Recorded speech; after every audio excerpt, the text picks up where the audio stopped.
to ramble for a second about real estate. And as I was trying to get my thoughts together, I realized there's no way to make this make sense right now. Because as I record this video, it is August of 2024, and everything in organized real estate is currently changing on the fly. And when I say everything, let's start with state legislative action and regulations. Almost every state in the country is having a new look at their general statutes as relates to real estate, and in particular how it relates to agency relationships, which is what the real estate agents or licensees relationship is to the member of the consumer public. That's different state by state. North Carolina, we have very excellent legislative general statutes as relates to real estate, and still our commission is taking a look at things, trying to decide what's best for the public. So you have 50 states, and then you have the territories. Everybody's doing things differently. That's chaos piece number one. And chaos piece number two has to do with the implementation of those general statutes and those regulatory bodies regarding paperwork, regarding contracts, regarding any standardized forms, which are designed, by the way, not for any kind of collusion purposes, but because real estate licensees are not lawyers and cannot draw up legal forms. Therefore, many of our bodies, our associations, our trade organizations have created standardized forms with the help and guidance of our legal counsel, and here in North Carolina with the Bar Association, to make sure that what we have is approved and understandable, so that a licensee can present that to a member of the public and have it be understandable. Now, the forms in one state are different than the forms in another state because they have different general statutes, and because we live in a constitutional republic, everything is different. Introduce another layer on top of that, which is that some firms, some brands have their own forms. And so now you have different forms for different situations for different consumers, which means that if you are a practicing realtor, make sure that you note if you get paperwork that you're not familiar with, you don't get to interpret it. That's a violation of the Code of Ethics, and in all likelihood, it's also a violation of license law. So now lawyers have to come in and help interpret the different kinds of paperwork that are going on. That is a big wrinkle that's happening. And let's add a wrinkle on top of a wrinkle with that one. We're also being told by an NGO, a non-government organization that operates in DC, that has had a laser beam focus on real estate for over 40 years, that being the CFA, the Consumer Federation of America, now weighing in saying some forms are okay and some forms are not. No. Okay, I'm just going to pause here for a second, because I do know what I know, and that is that an NGO does not have any business saying which forms are valid and which forms are not. They are simply trying to pursue their own viewpoint. Now I'll go back to the next piece of chaos. The next piece of chaos, in addition to state laws and regulations and contract changes, is the way that we communicate information to each other as real estate professionals and to the public through syndication and through our open sources of data, known as the multiple listing service.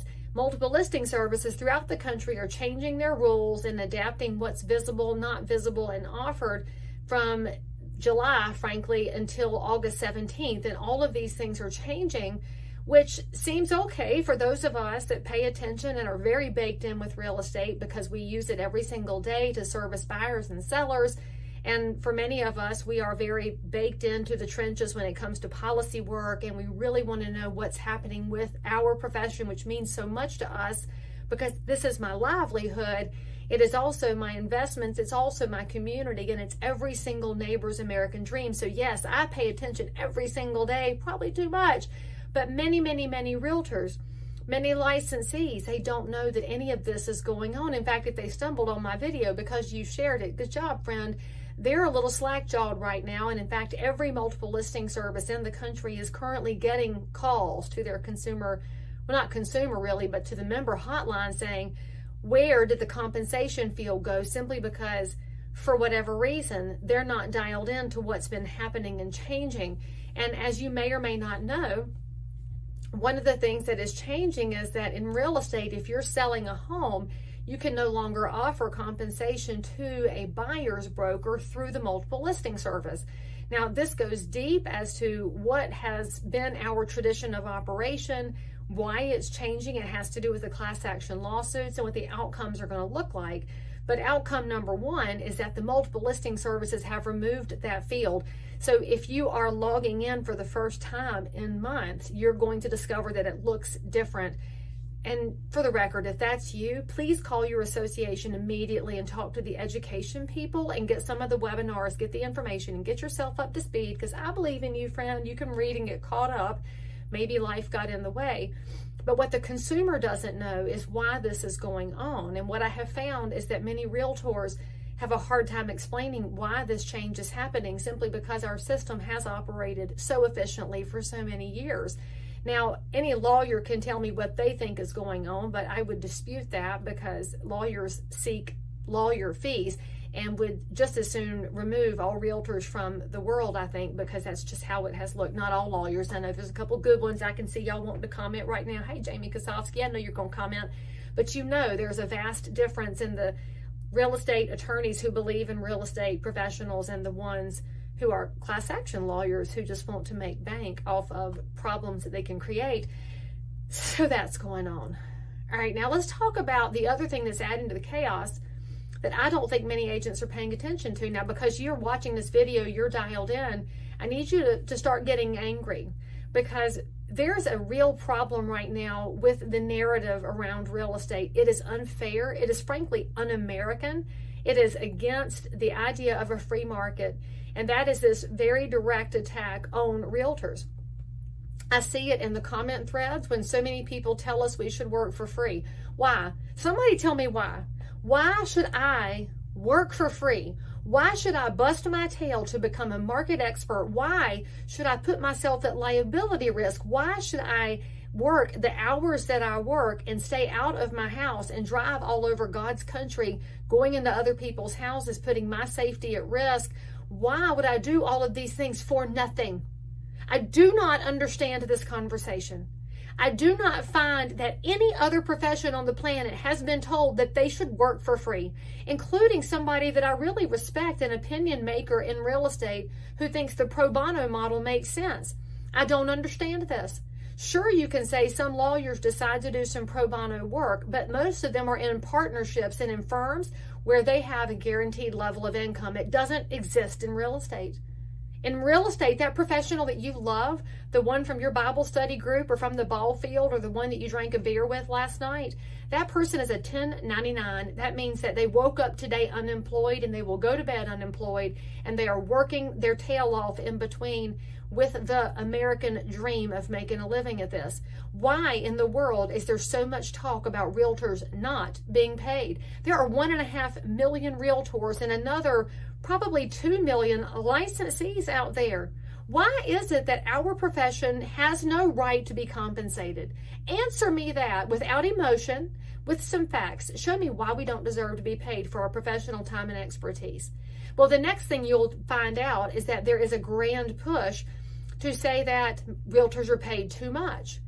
I will tell you this, I, as a consumer, will always pay a premium for a professional that I feel delivers a top level of service, that brings their expertise in, and I don't want to pay that same number for somebody who is less experienced, less knowledgeable, and less caring. That is what has existed in real estate, by the way, for a long time. You, as a consumer, get to interview agents. You've always been able to say yes or no, and you've known that the compensation would occur at the satisfaction of the transaction, unless you had a deal where you were paying them all along, you were paying hourly, however you set it up. There have been as many business models in real estate as there are realtors. Do not believe those headlines that tell you we've all operated the same way, because that is a lie.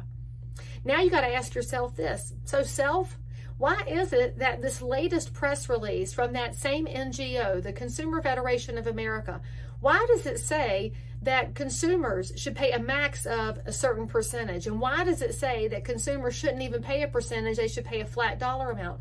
Why are they telling you what you should and shouldn't pay? I believe that what you should and shouldn't pay is probably going to be different market by market. It's going to be different expertise by expertise. And frankly, for you as a consumer, what you need from the agent might be different based on what kind of property it is. If you're an experienced investor, you probably have a different setup than the consumer who's selling a house that needs a lot of hand-holding, that they haven't sold a house in 40 years.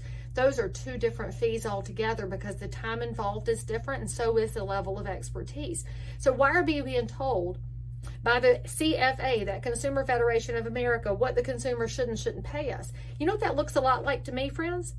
And you'll have to go back to the Nixon presidency to see a real example of this happen in broad daylight. That's called price controls. Price controls are when the government says there's a max on what you can charge. Now tell me this, why does the government get to meddle in real estate and say there's a max on what we can charge?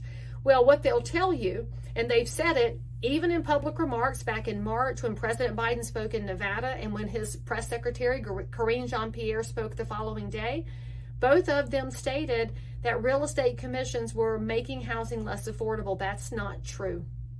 It's just not true, y'all. If you take real estate commissions out of the equation, it's not going to change the cost of housing. What it does, though, is make it harder for the buyer and seller to consummate a deal because it is the realtor in almost every scenario who helps manage the details to hold it together. Now, I'll grant you there are some that aren't as good as others, and if they need to get better, they need to get better. But I will not throw the baby out with the bathwater. And that's what's being done by these government agencies that want to issue price controls. Now, ask yourself this, what other profession is being told what they can and can't charge? Why is it just real estate? Well, I've got a lot of theories on this. I'm doing some research on this. But the biggest thing I can tell you is that if you're angry at your trade association, your anger is misdirected. Right now, your trade associations are trying to please proposed settlements and angry government bodies for issues that go back a long ways. Your current leadership may or may not be the absolute best leaders ever. I'm not even talking about that. That's an agnostic thing. But they shouldn't receive your ire right now. I want you to pay attention. Go back to 2006. When you had Representative Michael Oxley, God rest his soul, Republican from Ohio, who was the chair of House Financial Services, and he wanted to get rid of real estate commissions. This is not a partisan thing. This is on both sides of the aisle. You have had elected officials trying to get realtors out of the transaction. Ask yourself why. Start asking yourself, who funds who? Where does the money go? And why exactly is it that they want to get rid of realtors? One of the best realtors I've ever known texted me this morning. She's really good, y'all. This woman works her tail off for her clients. In fact, I don't think she sleeps some nights because she wants to make sure that they're okay. And she said, maybe I should just sell eggs, go sell plants at Lowe's and give up on real estate. And I said to her, I said, that is exactly what these agencies want. They want you, the good realtor, to give up. Because if you're not involved, there's a whole lot of your neighbors out there that won't have anybody they trust, that won't have somebody that can help them figure out the mortgage process and understand what's happening in the markets and what kind of an offer should we make and how do all these pieces work, if not for you. So I urged her to stay the course. Friends, if you're in real estate right now, I want you to stay mad and I want you to stay connected. I want you to read beyond the headlines and start asking better questions. And I want you to bring another person into this conversation. I want you to share this video with a client, a past client, another real estate person, somebody who is or is not involved in this space. Because one of the things that's causing more chaos, and I should probably finish tying a bow on that, but I told y'all I was going to ramble, fair disclosure. It's estimated, and the only estimate I've heard on this comes from James Dwiggins, the CEO of Next Home, and he's one of the smartest people in real estate.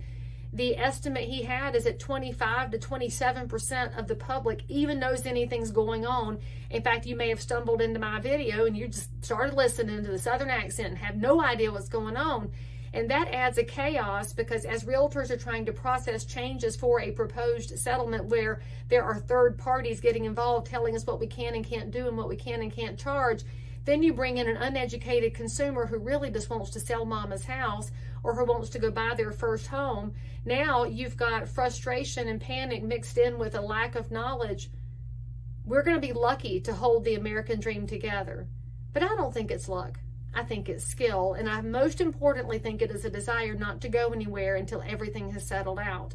So make sure you click the bell, leave me a comment below. I'm going to keep exposing this. I'm doing some research because those that are driving this attack on real estate need to answer for it, because something tells me they've already got their piece of the American dream. But you and I, we can't rest until our other neighbors have had a chance to.